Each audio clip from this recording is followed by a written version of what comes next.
All right, man. Let's talk about the epilogue they showed on Showtime and talk about Derrick James filling Terrence Crawford gloves after the fight. Man, I ain't got a chance to speak on that. Thumbs up the video, share the video, subscribe to the channel. Next subscribe button is the bell icon button. Hit all notifications, increase your chance, get notifications. We go live or drop video. Financially, you want to support the channel, Cash App, $ CJ Good 313, Venmo CJ Good 313, PayPal link in the description. Hit the link tree. You can find me on Twitter, Instagram, Spotify, Anchor, Cash App, Venmo. Check me out on Kick, a new streaming platform. So yeah. Jesus Christ. Sorry, I just woke up. I was sleeping like all day yesterday. So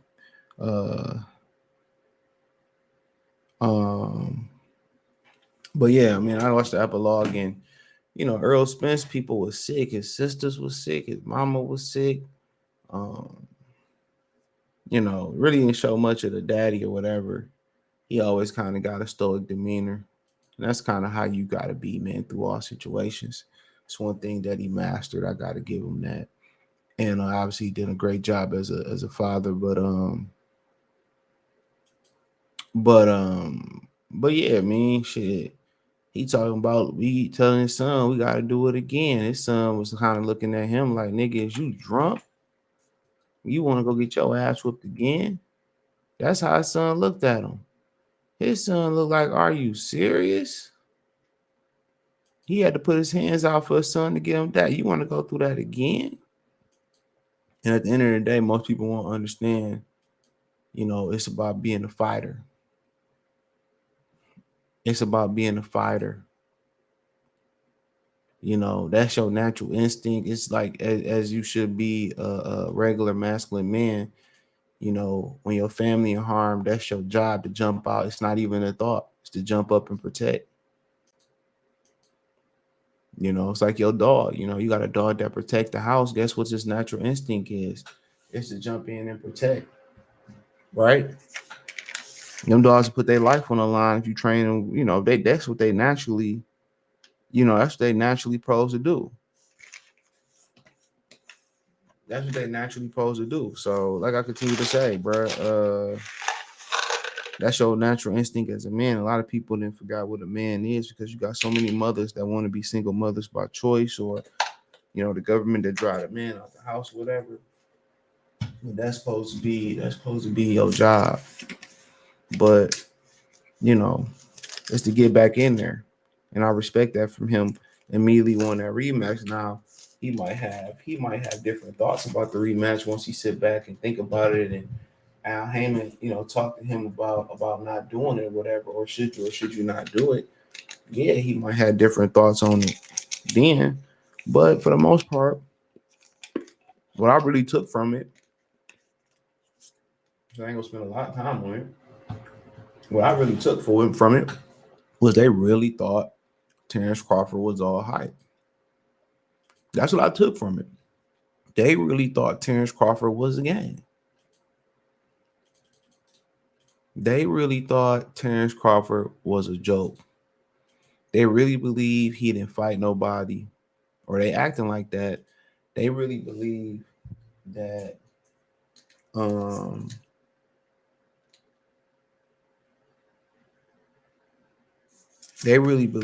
he was a bum, that he was built up by Tom Brady. They really believe that hype. Real talk. They really believe that shit. They really believed that he wasn't no good. And they was in his family, Derrick James, they was in utter shock. They was in utter shock about what had just happened. They was in utter disbelief. They were in utter disbelief about what they just had witnessed. They could not believe it.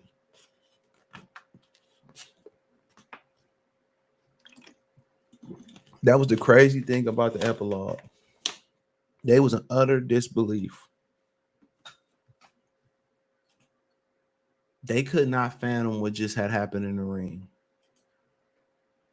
And watch how I segue this. They could not believe what just happened to that guy.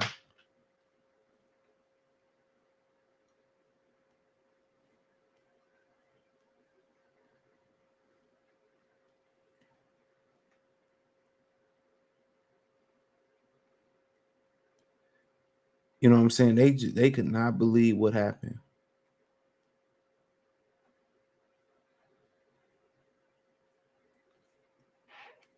It was a total shocker. You had his daughter dropping little rhymes about Crawford getting his first L. So it wasn't no concern about being weight drained. It wasn't no concern about being dehydrated. They were sticking their chests out like peacocks, for the whole episode.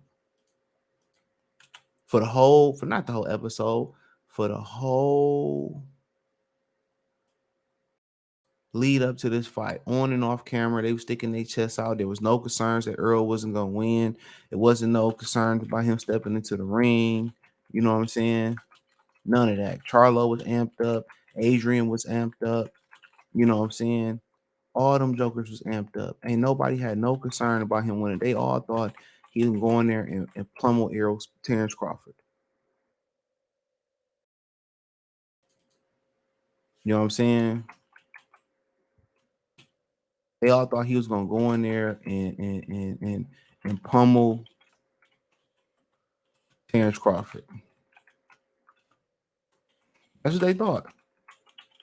And when that fight commenced more and more, it was kind of more like it was disbelief. They was trying to encourage Errol Spence to keep it going.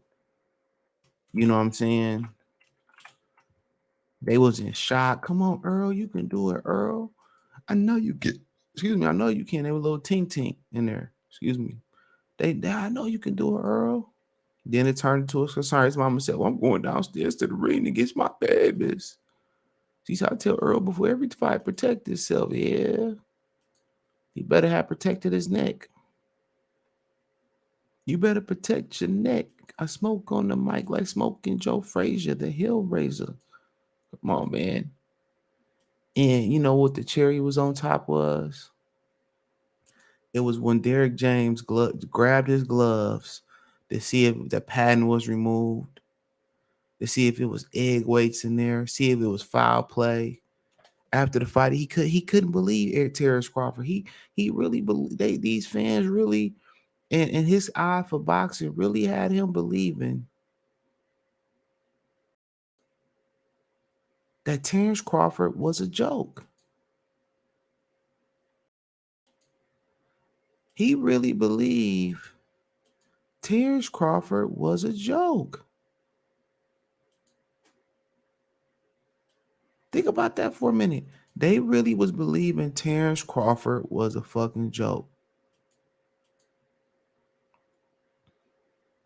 I know Jerry left there like watching the Cowboys lose that playoff game against the 49ers back-to-back years. Sick. He in the locker room. Earl, you can look at Earl's face in the locker room. This nigga knew what was about to happen to that nigga. He knew exactly what was about to happen. Ain't no sunshine when she's gone. Only darkness. You know what I'm saying? He knew exactly what was about to happen to kid. He was in that bitch sick, bro. He had to grab the man's gloves. He couldn't believe he was cracking like that. And that just let you know they believe the negativity around Terrence Crawford. He didn't believe with Bivol, Canelo Alvarez. He didn't believe that it was real. He couldn't believe it. So when he grabbed his gloves, you know what that kind of said to me when Derrick grabbed Terrence gloves? Well, no. People going around saying he was sick because he switched from Vegas to Dallas to Vegas Heat, and he had a rib injury. And it's all about discrediting Terrence Crawford. He had a rib injury, or this and that. Man, dude, you want to know what said everything? What spoke louder than words was when the man grabbed his gloves. Wasn't nothing wrong with Errol Spence. He had to grab his gloves to see if this shit was real, bro. And it was all real steak and potatoes, bro. Prime rib and red roasted potatoes. He couldn't believe it, bro. He couldn't believe he had to grab the gloves to make sure Terrence Crawford wasn't on that bullshit. They thought they really believed and they continued to believe that he was all hype. That let me know it wasn't no excuses for dehydration. It wasn't no excuses for being sick from switching climates. It wasn't no excuses for injury. When he grabbed them gloves, that tell you everything you needed to know. What it was excuse was because they underestimated their opponent. They believe he ain't fighting. No, they believe he wasn't good. They believe he was lighting ass. They believe his power was over everybody. Everybody he fought was trash, but everybody they fought was good. And then you talk about the instructions he gave in the corner. He wasn't saying nothing. You move your feet, DJ. Move your feet. Keep your hands up. Keep your hand, nigga. Give me that check. I can tell you do all the bullshit he was telling you to do. And you look at Terrence Crawford locker room. They was locked in. Boy, he's playing the Last Dragon song. Rapping his own hands. He was locked in. Errol Spence looked like he was about to go out there and get executed. He just had his last meal. It was time for execution sign. We know. As men, you know the vibe. Derrick sent his guy out there ill prepared, unprepared. Move your feet. How you gonna move your feet? And all he been doing is coming forward his whole career. Now you got somebody that won't sit in front of you. Somebody who can punch unlike Sean Porter, who can move, who can walk and chew bubble gum. How you gonna move away from that ass whooping? But that's another story for another day. Let me know what you girls and guys think. Thumbs up the video, share the video, subscribe to the channel, check out the welterweight boxing talk playlist. Hit the link tree. Find me on Twitter, Instagram, Spotify, Anchor, Cash App, Venmo, PayPal, Apple Podcasts, Google Podcasts, the whole nine. Appreciate the love, support. Let me know what you girls and guys think in the comment section. Yeah, check me out on Kick. It's a new streaming app. The link's in the description. Appreciate y'all. Peace.